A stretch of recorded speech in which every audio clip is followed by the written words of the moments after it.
634 जो कि केरल की राजधानी ट्रिवेंद्रम से कासरगोड के लिए निकलेगी और ये कम से कम 550 किलोमीटर की पूरी डिस्टेंस 8 घंटे में पूरी करेगी।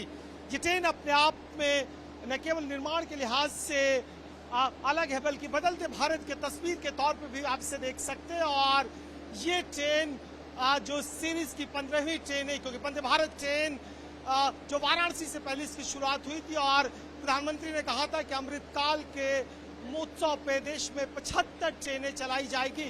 हालांकि 75 के बाद अब आंकड़ा आगे जा चुका है, लेकिन जिस 75 ट्रेनों को चलाना है उसकी आज शुरुआत एक तरह से 15वीं ट्रेन की केरल से की जा रही है। और ये ट्रेन आज हालांकि इनका इनॉग्रल रन है जिसे आज प्रधानमंत्री हरी झंडी दिखा के करेंगे और इसके बाद ये ट्रेन यहाँ से कासरगोड के लिए चलेगी।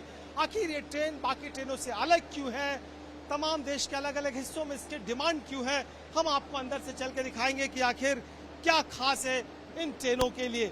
देश आजादी का 75वां उत्सव मना रहा है, आजादी का 75वां अमृत महोत्सव। तो ऐसे में देश में और भारतीय रेल की कोशिश थी कि 75 ट्रेनें चलाई जाए। वो इन तमाम 75 ट्रेनों में बाकी ट्रेनों से क्या अलग है, हम एक एक करके पहले आपको बताएंगे। सबसे पहले आपकी स्लाइडिंग डोर देखिए, और ये डोर अमूमन भारतीय ट्रेनों में पारंपरिक दरवाजे होते थे, लेकिन ये ऑटोमेटिक डोर के तौर पे आप इंटर करेंगे। जैसे इंटर करेंगे और ये ट्रेन जैसे ही आप स्टेशंस पे ट्रेन खुलने से पहले ये ऑटोमेटिक ऑन और ऑफ हो यानी बंद हो जाती है। यानी सुरक्षा की दृष्टि से देखें तो काफी बेहतर है कि कोई भी यात्री चढ़ते वक्त दुर्घटना या उतरते वक्त दुर्घटना का शिकार न हो जाए। इसके बाद आप जैसे आगे बढ़ेंगे आपको कुछ इस तरह के स्लाइडिंग डोर नजर आएंगे। मैं अपने सज्जन से कहूँगा थोड़ा हट के देखिए कि ये ऑटोमेटिक सेंसर जिसे अभी हालांकि इसे रोका गया है, अगर आप इसे यहाँ देखें कि इसको आप ऑन कर सकते हैं और ये स्लाइडिंग डोर होगा जो कि ऑटोमेटिक ये स्लाइडिंग सेंसर से काम करेगा। ये हालांकि यहाँ पे बंद है, अगर हम इसकी शुरुआत कर दें तो ये एक तरह से यहाँ पे स्लाइडिंग डोर के तौर पे काम करता है। और अगर आप इस तरह के किचन कॉम्प्लाइंसेस की बात करें तो काफी बेहतर आपको नजर आएंगे। पहले की तुलना में बात करें तो ये एक तरह से मॉडर्न किचन इक्विपमेंट्स के तौर पे आप इसे देखेंगे।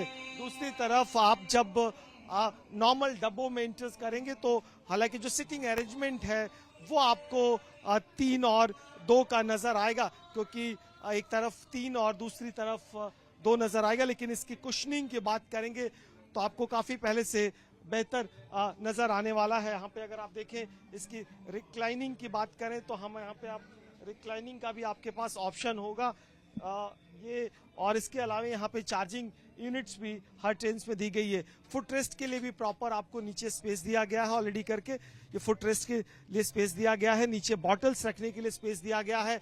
खाने के लिए ट्रे टेबल्स की बात करें तो प्रॉपर एक तरह से खाने की ट्रे टेबल्स यहाँ पे दी गई जिसे आप समय के मुताबिक फोल्डिंग करके रख सकते हैं। अगर आप लगेज स्पेस की बात करें तो प्रॉपर अमूमन फ्लाइट में जिस तरीके का लगेज स्पेस होता है उस तरीके दिया गया है। यहाँ पे फर्स्ट टाइम यहाँ पे टच और रीडिंग के लिए भी लैंप दी गई है कि आप अगर यात्रा के दौरान अगर आप कुछ पढ़ना लिखना चाहें तो आप इसे रीड कर सकते हैं।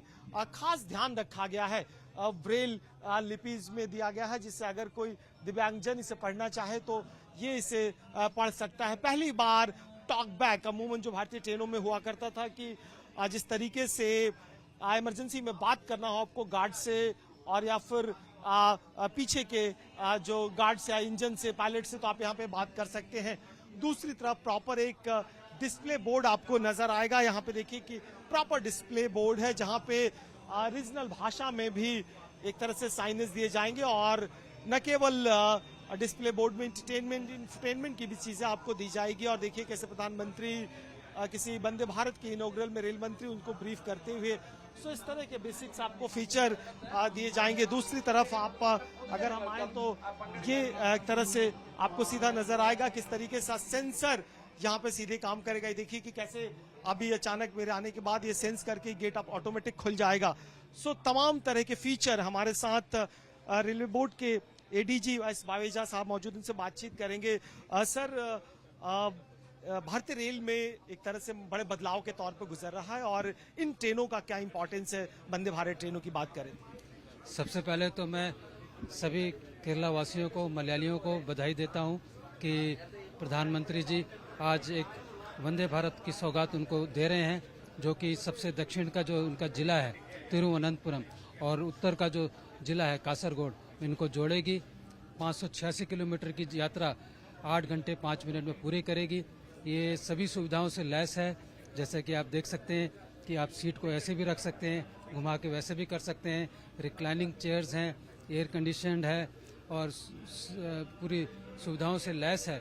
और इस तरह से आप देखें तो ये हर तरीके से अंतर्राष्ट्रीय स्टैंडर्ड की एक ट्रेन है जो कि भारत में आई है। और केरल वासियों को फिर से बहुत बहुत बधाई। कितना लक्ष्य है इस ट्रेन को, क्योंकि हर जगह डिमांड हो रही है और ये 15वीं ट्रेन है। क्या भारत का अमृत महोत्सव का जो पीरियड है उससे में 75 चल चुकेगी होगा, इसके बाद का भी इसका कोई और प्लान है क्या, स्लीपर्स का और लंबी दूरी के ट्रेनों के लिए? बिल्कुल, अभी देश के लगभग सभी राज्य उनमें वंदे भारत इंट्रोड्यूस की गई है, एक्सेप्ट नॉर्थ ईस्ट के राज्य जहाँ पे पूरा इलेक्ट्रिफिकेशन नहीं हुआ है, अन्यथा सब जगह पे ये उपलब्ध है। और धीरे धीरे इस वर्ष में लगभग 75 का हमारा लक्ष्य है और अगले 2-3 साल में इसको नंबर संख्या को बढ़ा के 400 तक ले जाने का है। और जैसा कि आपने कहा कि अभी तो चेयर कार की ही सुविधा उपलब्ध है, लेकिन इसके बाद वंदे भारत मेट्रो भी लाई जाएगी जो कि कम दूरी के गंतव्य स्थलों को जोड़ेगी। और उसके बाद स्लीपर क्लास की भी वंदे भारत आएगी ताकि लॉन्ग डिस्टेंस जर्नी के लिए उनका इस्तेमाल किया जाएगा।